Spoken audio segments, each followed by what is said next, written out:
Olá, eu sou a Silvia Gazda, advogada previdenciária no Gazda Siqueira, e hoje eu vou falar para vocês de uma dúvida muito frequente aqui no meu escritório, que é a diferença entre o auxílio-doença comum e o auxílio-doença acidentário. Mas antes disso, se inscreva no nosso canal, curta as nossas redes sociais e fique com a gente. É importante esclarecer que o auxílio-doença acidentário ele não decorre apenas de acidente de trabalho, ele também pode decorrer de uma doença profissional, de uma doença ocupacional. Por exemplo, uma tendinite, uma bursite, uma costureira que adquire um problema na mão, uma síndrome do carpo, uma professora que adquire uma depressão decorrente do estresse da sala de aula, uma enfermeira que pode adquirir uma infecção decorrente de alguma bactéria que adquiriu no hospital. Então é muito importante a questão da doença ocupacional, tá? Que é muito pouco divulgada, porque o acidente ele fica muito claro, porque muitas vezes a empresa emite a CAT, isso fica já muito claro no caso do acidente. Já a doença ocupacional precisa ser provado o nexo entre a doença e a atividade realizada. A reforma da Previdência trouxe alterações significativas na base de cálculo de vários benefícios. Entretanto, manteve o auxílio-doença comum e o auxílio-doença acidentário com a mesma base de cálculo.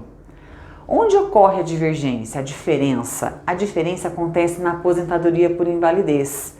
Porque a aposentadoria por invalidez decorrente de um benefício acidentário, ela é muito mais benéfica, muito melhor do que uma aposentadoria decorrente de um benefício comum, tá? Como que vai ficar a base de cálculo das duas aposentadorias? A aposentadoria por invalidez acidentária, decorrente de um auxílio-doença acidentária, ela é 100%.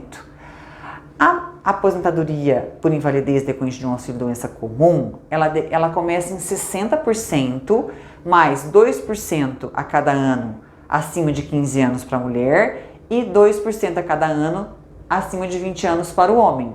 Então, se a gente for pensar nessas bases de cálculo, é muito interessante a conversão dos benefícios. Então, se você realmente tem uma doença acidentária, um benefício decorrente de uma doença ocupacional, é muito importante você pedir essa conversão, porque caso você se aposente ou receba uma pensão por morte, você vai receber um benefício muito menor do que você tem direito.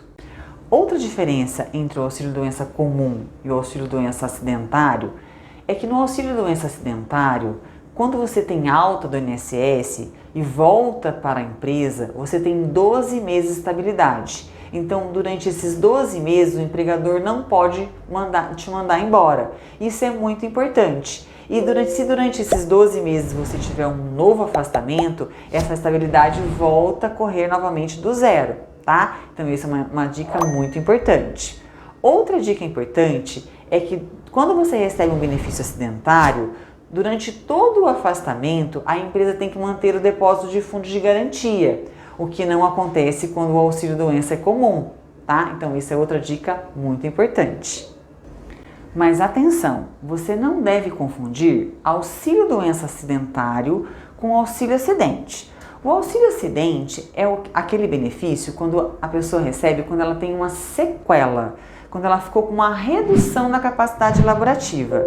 Ela pode receber quando decorrente de um acidente de qualquer natureza, ou decorrente de um acidente do trabalho ou de uma doença ocupacional. E aí que está a diferença, que quando eu fico com uma sequela de uma doença comum, por exemplo, lá de uma doença cardíaca, eu não tenho direito a receber o auxílio-acidente. Já quando eu fico com uma redução decorrente de uma doença do trabalho, por exemplo, lá eu tive uma tendinite, uma bursite, e eu tive uma redução de 5%, de 10% da minha capacidade laborativa, eu tenho direito a receber o auxílio-acidente, que ele é 50% da minha aposentadoria por invalidez.